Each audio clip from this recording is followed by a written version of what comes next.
All right, it's time for our final video for the week. We are talking about predicting products and balancing reactions.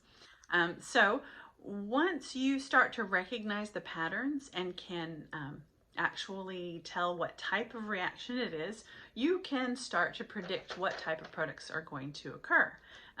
So the more you do it, the easier this becomes, I promise. All right, and then of course the second part is going to be balancing. Reactions have to be balanced. They have to have the same number of actual atoms on the reactant side and the product side. Why? Because of the law of conservation of mass. So we cannot create matter and we cannot destroy matter. So as a result, we have to make sure it's balanced. All right, so let's start with predicting.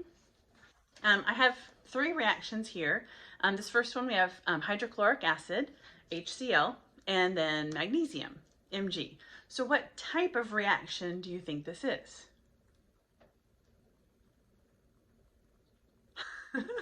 All right, if you said that this was a single displacement reaction, you were right.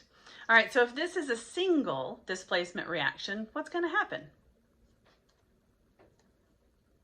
The magnesium is going to bond with the chlorine, and the hydrogen is going to get left at the dance by itself. So let me go ahead and write that out. I'm going to have magnesium chloride. Now, when I write magnesium chloride, I actually have to write what the compound magnesium chloride would be. And then hydrogen as a diatomic molecule has to be a 2 as well. So here I have magnesium chloride. Now, Ms. Bordelon, how did you know that that was magnesium and chloride with a 2? Because I looked at my periodic table. All right, so magnesium is here in the +2 column, and chlorine is over here in the -1. So I switched the ion charges in order to get the magnesium chloride 2. Okay, I know it's a lot. It's a lot to put together in one step, right? That's why we kind of slowly do it. All right, and then of course hydrogen is diatomic, so when it's by itself, it has to have that 2. So here's the completed reaction.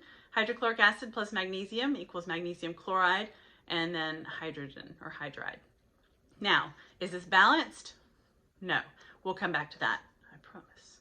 All right, so the next reaction, we have NaOH, all right, which is sodium hydroxide, and then we have CaBr2, calcium bromide. All right, what type of reaction is that? Yes, you are exactly right. That is a double displacement reaction. Yay! All right, so with this one, we're going to switch partners. So the Na is going to go with the Br2, Br, and the Ca is going to go with the OH. So let's go ahead and write those. So we have Na,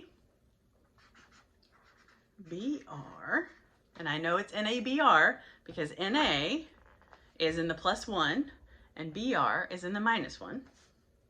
And then I have Ca, which has a +2, and OH, which is a -1. So I'm going to end up with 2 OHs. So I have NaBr and CaOH2. So sodium bromide and then calcium hydroxide. Okay? Now this last one, we have aluminum and oxygen. All right, I'm not trying to trick you. This is not a combustion. So what do you think this one is? Synthesis, perfect. All right, so if I'm synthesizing, I'm just gonna stick them together. Now, aluminum has a charge of +3, and oxygen has a charge of -2. So when I cross those, I'm going to end up with Al2O3. Okay, so it takes 3 oxygens in order to balance out the charge of those 2 aluminums. All right, so here are our reactions. I was able to predict these just by knowing what type of reaction it is. Now, is it always that clear and always that simple? No. and I'm not going to ask you to come up with products on your own. That's something that we'll save for chemistry. Can't have all the fun in physical science. So once you get to this point, then you're super familiar with these reactions. What I want you to be able to do is recognize the type of reaction and then balance it. So let's talk about balancing.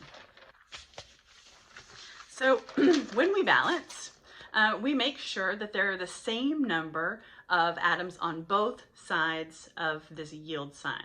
Okay, so there are different ways to do this. Whatever works for you is what I'm going to suggest you do. When I was learning how to balance equations, I went ahead and made little charts or tables underneath so that I could keep up with that. That's just my habit that I did. Then I started to see some patterns the more I did it, and you may catch on to those patterns a little bit sooner than I did. It took me a while. Balancing equations is a very frustrating experience. So if it doesn't come easy to you, please don't get frustrated. It is a difficult thing, and sometimes it's trial and error, and sometimes it still takes me a really long time to do it. Okay, so for this equation here, which was the last one we just predicted, we have our aluminum and we have our oxygen, for aluminum oxide over here. So we just need to figure out how many we have. So here we have 1 aluminum, so I just put a little 1 here, and we have 2 oxygens, so I put a 2 down here. And on this side, we have 2 aluminums and 3 oxygens. All right, so I think this is probably the most difficult one to balance of the 3 that we did, but hey, let's dive into the hard one first. All right, so what we need to do is we need to make sure that the same number of oxygens and the same number of aluminums. So I could put a 2 in front of this aluminum, and then I would have the same number of aluminums. So that's a possibility. But if I do that, my oxygens don't match. And it's really hard to find a match for a 2 and a 3. So kind of similarly to fractions, let's go ahead and kind of multiply one by the other. That makes sense? So we can end up with 6. So I'm just trying this out. We'll see if it works. All right, so if I do this by 2, what we're going to have to do is actually put a 2 right in front. Okay, so let's just try that. Hopefully it's right, because then it's in marker. All right, so I'm putting a 2 right there. All right, so I have my 2 right here. Now this 2, because I can only put a big number coefficient in front of the whole group. Okay, you can't just say I want to put a 2 here on this oxygen. It doesn't work that way. And you cannot add the little subscripts. You have to just add a coefficient. And that's all about molar ratios, and we will talk about that later. All right, but here, so this 2 affects this aluminum and this oxygen. Okay, so there are 2 of this group and 2 of this group now. So that means that there are 4 aluminums and 6 oxygens. Okay, so I'm going to change my little chart at the bottom. So now I have 4 aluminums and 6 oxygens. Okay, now let's see if we can make this match over here. Okay, so we have aluminum here. That one's easy. We can just multiply it by whatever number we need. Okay, but this oxygen is 2. We need it to be 6, so let's make it a 3. So I put a 3 in front of the oxygen, and I'm going to go ahead and put a 4 in front of that aluminum. So now we have 4 aluminum, and then we have 6 total of this oxygen. So I'm going to put it on my chart to make sure we match.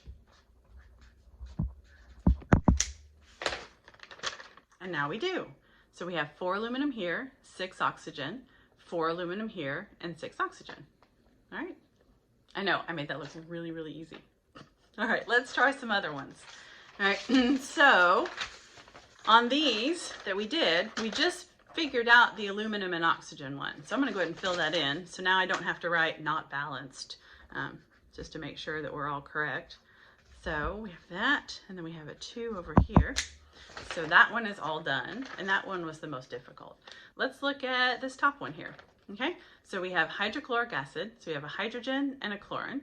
We have a magnesium, and then we have a magnesium, 2 chlorines, and 2 hydrogens. So what do you see right away that we can do?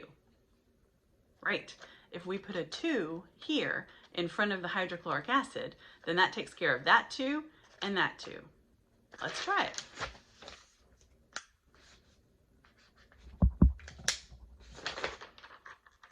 All right, so now we have 2 hydrogens, 2 hydrogens, 2 chlorines, 2 chlorines. All right, that looks good to me. Do you think that's balanced? Looks good to me.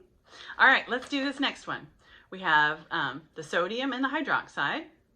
We have the calcium and the bromide, and then the sodium bromide and the calcium hydroxide. So let's see what we got. We have sodium and a sodium, right?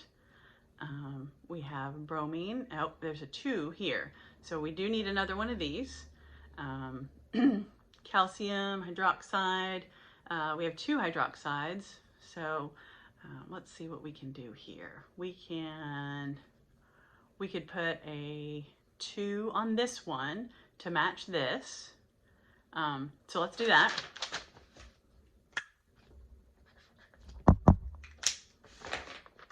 Okay, so we have a 2 here now.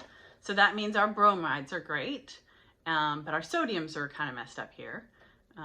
Calcium's still okay, and there are 2 hydroxides here. So, oh look, I need 2 sodiums and I need 2 hydroxides. So I can go ahead and put a 2 here, and then it'll balance.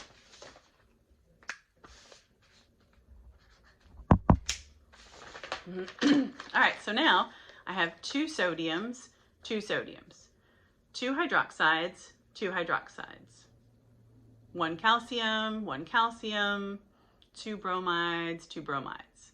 We got it. We're all balanced. All right, now I do have students that sometimes ask me, do I have to use whole numbers? Yes, please use whole numbers. Don't try and make something half. Don't try and do that. Also, you can, because sometimes you'll have the same element in both compounds. If you have oxygen or hydrogen sometimes shows up a lot. Yes, you are counting the total number on this side and the total number on this side. So if you add all the hydrogens up on this side and all the hydrogens up on this side, yes, that's very fine to do. It doesn't have to be this hydrogen and matches this hydrogen over here. As long as the total number of this element matches the total number of this element on this side. Does that make sense? All right, now you may have some questions about balancing. Like I said, it is a frustrating experience to do. So if you get frustrated, just take a break, come back to it. If you get totally stuck on something, shoot me a message and I will do my best to help. Thanks so much.